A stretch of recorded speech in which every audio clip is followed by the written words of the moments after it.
जी के करला दर्शनवा, पंडा जी से करवाना तू कांवर के पूजनवा। बाबा अजय गैबे जी के करला दर्शनवा, पंडा जी से करवाना तू कांवर के पूजनवा। बोला बोल बम के तू नारा, होई है बाबा एक सहारा। बोला बोल बम के तू नारा, होई है बाबा एक सहारा। चला चला चला बासुकी धाम चला, गंगा से जलवा भला कांधे तू कम भला। चला चला बासुकी धाम चला, गंगा से जलवा भला कांधे तू कम भला। अरे कट जाई रहिया कठिना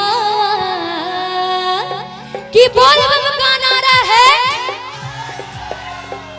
आवाज नहीं आ रहा है, इससे ज्यादा तो दम हमारी माताएं बहनें में है। बोलिए तब जोर से हल्ला करके, बोल बम का नारा है, बोल बम का नारा है, बोल बम का नारा है। बाबा नगरिया दूर है, बाबा नगरिया दूर है। बोल बम, बोल बम, बोल बम। और क्या कहना है? कट जाई रहिया कठिनवा, कट जाई रहिया कठिनवा। बोलो कमरिया बोलो, कट जाई रहिया कठिनवा। बोलो कमरिया बोलो, बम बम बम।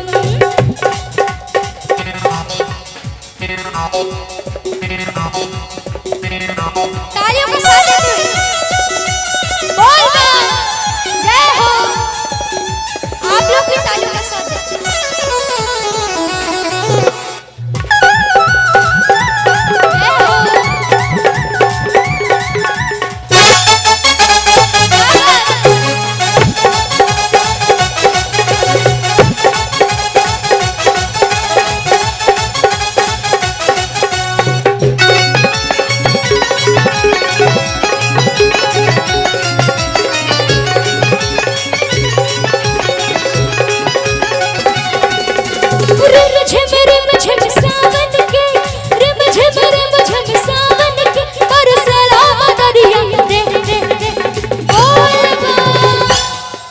भैया मेरा थोड़ा आवाज बढ़ा दीजिए, सिर्फ बेस लग रहा, आवाज है ही नहीं। कि रिम झिम सावन के बरसला बदरिया रे। बोल बम, बोल बम। और तालियों का साथ देते हुए सभी को तालियों का साथ देना, और कंजूसी किसी को भी नहीं करना है, नहीं तो बाबा देख लेंगे, है ना। और जिनके पास हाथ नहीं है वो बगल वाले से पैसा ले लेंगे, ठीक है। अरे नाच कवरिया शिव के नगरिया, बन के पुजारिया।